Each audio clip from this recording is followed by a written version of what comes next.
Ready, start. Mr. Vice Chairman, sir, at the outset, I must express my thanks to the honorable members on both sides of the House who have participated in the discussion on the sixth five-year plan document.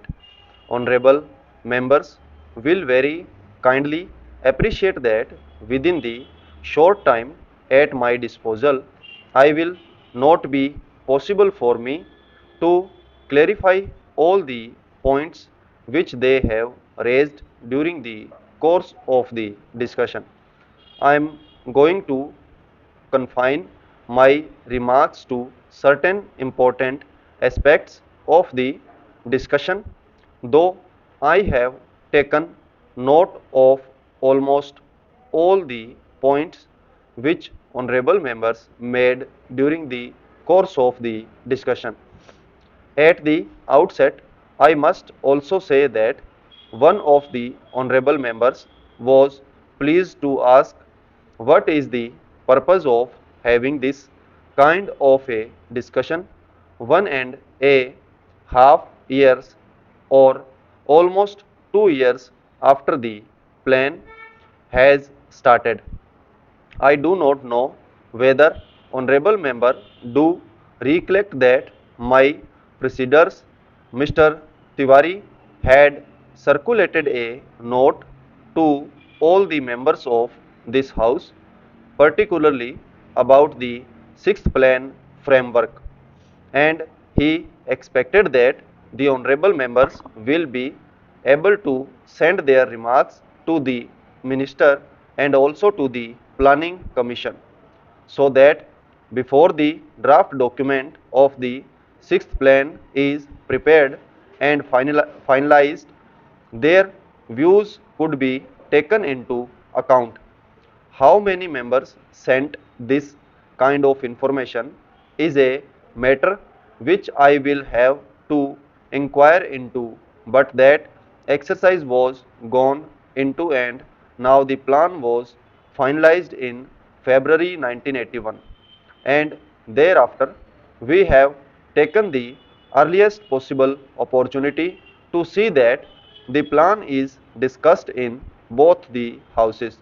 Sir, I am aware of the fact that the international situation and also the internal situation is which this sixth five-year plan has been finalized will definitely have some kind of an impact on the plan document as it was prepared and how we will be succeeding in trying to avoid the adverse effects it might have on the achievement of the physical targets that we have set for ourselves at the end of the sixth five-year plan.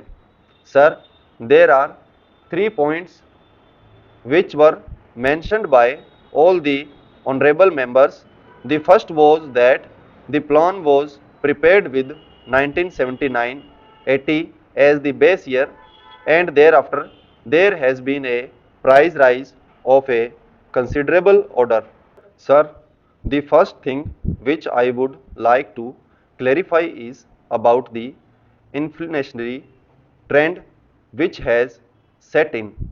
One of the honorable members, Shri Shankar Ghosh, a very experienced member of this house who had also been in the planning commission and knows the intricacies of how the things are being worked out, has been pleased to state here that the rate of inflation is very high, and added to that the balance of payments position is going to be very bad compared with the percentage that we have worked out for the sixth plan as a whole for imports.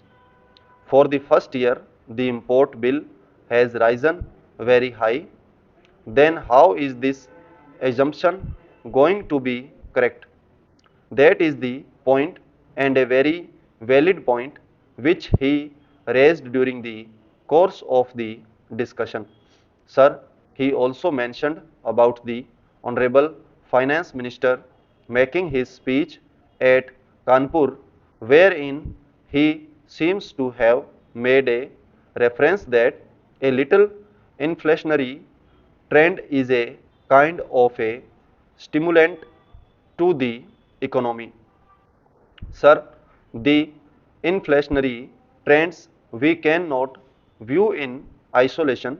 Honorable Sri Shankar Ghosh will definitely agree with us that there are two factors which will have to be taken into account. The first factor is the international situation which is now obtaining.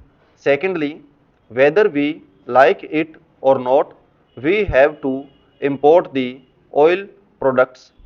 If they are to be imported, can we take a serious view of a situation?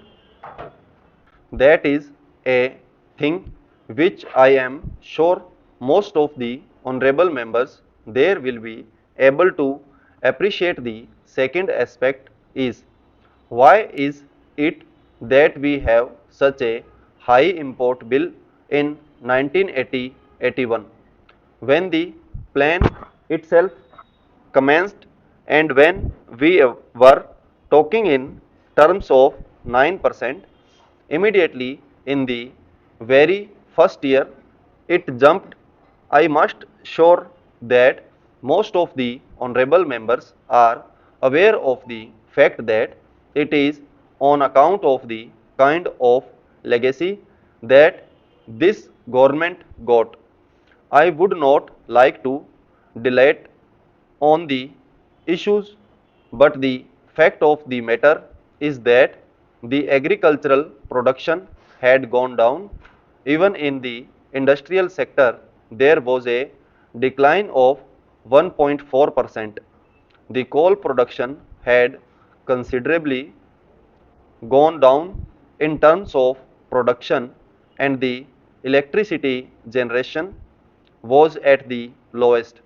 If we had to make a beginning, which is fact is within the control of the government of India, with these infrastructural facilities which will have to be provided both in the agricultural sector and the industrial sector.